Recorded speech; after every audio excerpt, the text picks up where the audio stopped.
Sometimes keeping up with the news can be a real drag. No matter where you look, things are going wrong and people are having tough times. Just when you think things are at their bleakest, a change of the channel finds something even more worrisome. When confronted with the frequently scary things out there, children's entertainer Mr. Rogers put it best when he suggested people look for the helpers. No matter how bad things get, there are people that care and put themselves out there to take care of the less fortunate. We've compiled a list of helpers whose story should brighten your day.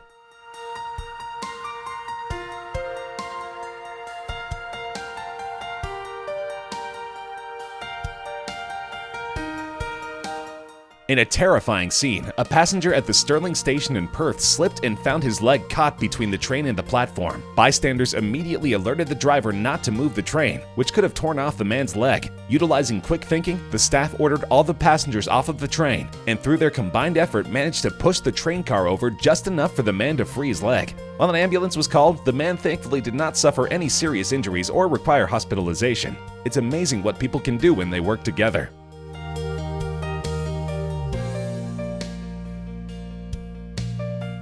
YouTuber Rahat Hossein has gained a following through videos of good-natured pranks and magic tricks, but one in particular changed a man's life forever. In March of 2014, he filmed a video where he gave a homeless man named Eric a fake lottery ticket. Little did Eric know, but he'd made an arrangement with a convenience store cashier, who handed over $1,000 in fake winnings. Eric was so thrilled he attempted to give Rahat half the money, which he refused. Moved by the generosity of a man who had so little, fans of Hossein began to ask how they could donate more money to Eric, so Rahat came up with an even bigger plan. Through crowdfunding site Fundly, he raised $46,000, which he used to pay off a year's rent for and decorate an apartment, which he then gave to Eric. The funds raised also provided Eric with a bank account of $20,000 to handle other expenses. In a follow-up video, Rahat visited Eric in his hotel room, where Eric announced he had just found a new job. Insisting they should celebrate, Hossein took him to the apartment while pretending it was his. When they arrived, he announced that Eric could stay there rent-free, as the man stared in shocked disbelief.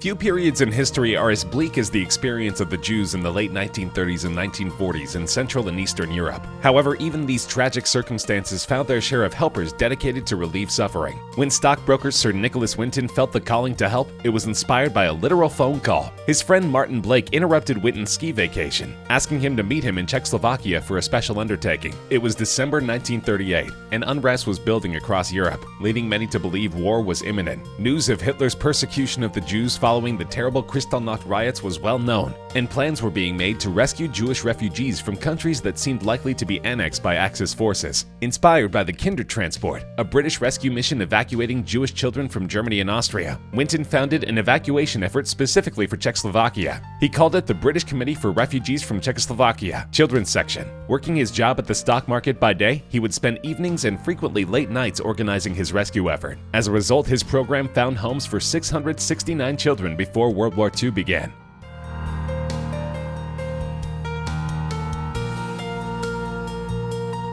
Having won 11 world titles, Manny Pacquiao frequently winds up on top 10 and even top 5 lists of the best boxers ever. Less frequently known is that he also had successful careers in acting, singing, and politics. Even less known because of his tendency not to brag about his charity is that he's also known as a great philanthropist in his home country. He even made Forbes' Asia's Heroes of Philanthropy list in 2015. Having grown up in poverty, Pacquiao felt the urge to give back in his own community. As such, he's been using his earnings to purchase hectares of land in the Philippines and build houses for the poor to live in for free. More than 1,000 struggling Filipinos have been provided 2-bedroom concrete homes with water and electricity through his housing program.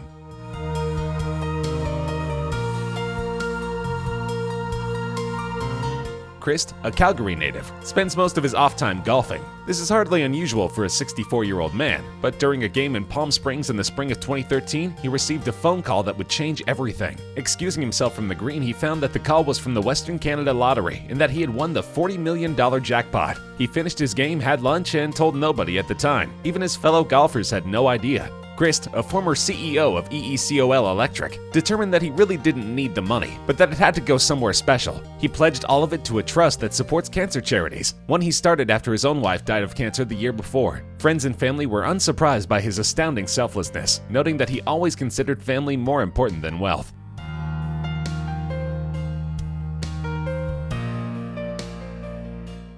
A true test of character is how people react to disaster, and few disasters affect society as gravely as terrorism. Extreme weather and other destructive natural occurrences can be attributed to bad luck or random chance, but a targeted attack against a minority group can shake up their whole community, wondering if there will be follow-ups or copycats, and who might be next. Coptic Christians, a minority group in Egypt, suffered such an attack on New Year's Eve 2011. The reaction to it, however, was unexpected. The religious sect, which celebrates Christmas on January 7th instead of December 25th, found their churches all around the country surrounded by Muslims as they attended to Christmas Eve Mass. However, the mob was volunteering their bodies as human shields in case of another attack. Among them were movie stars and politicians as well as regular citizens, committed in a show of solidarity to the idea of Egypt for all, regardless of religious faith.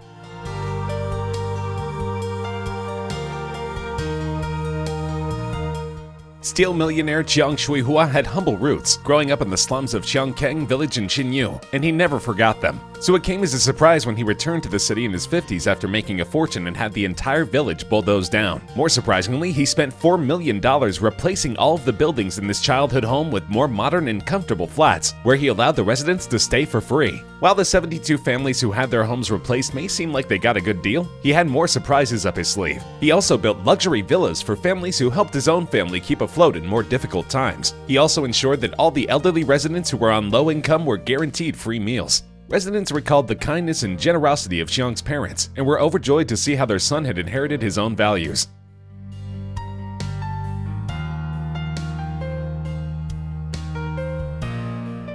Starting in 2009, the Lychee and Dog Meat Festival in the city of Yulin, Guangxi, China has proved extremely controversial to animal rights supporters all over the world. The summer solstice event is estimated to prepare as many as 10 to 15,000 dogs to be eaten by festival goers. This shocking event has unsurprisingly inspired many protests, but one activist in particular has dedicated himself to directly confront the dog meat trade despite risking his health. Mark Ching has been beaten, robbed, and threatened during his trips to rescue dogs and provide them homes in the United States. However, his efforts have managed to save 1,000 dogs in 2016 alone. Alongside other activists, they have a variety of tactics, from breaking into slaughterhouses to purchasing the dogs themselves to prevent them from being eaten.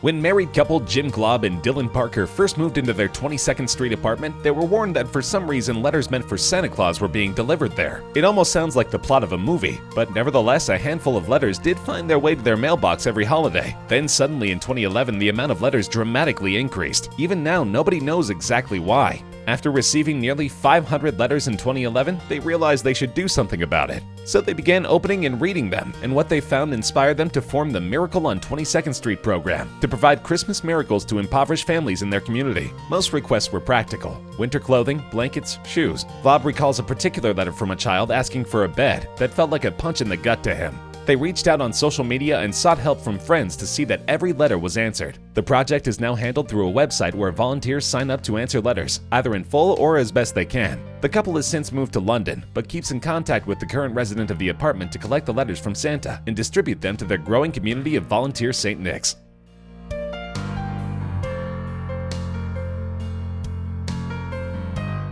Small talk during an Uber ride is a normal and usually expected part of the experience, but it rarely changes lives. Not so for Ken Wayne Broski and Ronald Gaynor. Broski picked up Gaynor for a ride one day, and as they talked, he admitted he was dying of cancer. Doctors had told Broski to settle down in a hospice to make his final days more comfortable, but he insisted on continuing to work so his daughter and 2 grandchildren would have money to pay off the house they live in together. Gaynor, who had almost lost his own mother to cancer, was so moved by the story that he created a GoFundMe account to help pay off the house completely, so Broski's family would no longer struggle. The campaign picked up more steam than ever expected, being featured on ABC News and receiving over $100,000 in a few days. The campaign was so successful, in fact, that they had to beg people to stop donating and look for other causes to help with.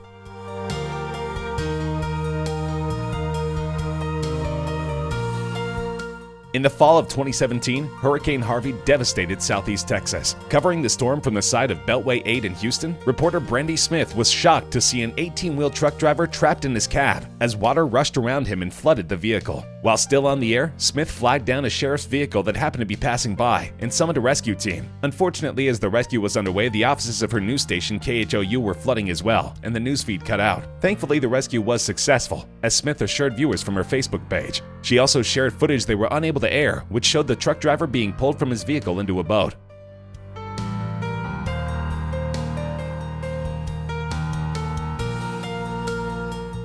Award-winning Kenyan athlete Jacqueline KIPLIMO was easily poised to win first place at the Zhengkai International Marathon in China. However, while pacing herself, she noticed a fellow runner was struggling. The runner was suffering from dehydration, but because of a handicap that left him with no arms below the elbows, he was unable to reach for available water bottles to keep him going. The race was only a quarter finished by then, but KIPLIMO resolved to accompany the man and keep him hydrated for 17 of the 26 miles until she believed he could continue on his own. Doing so wound up costing her the race, but she considered the sacrifice worth it.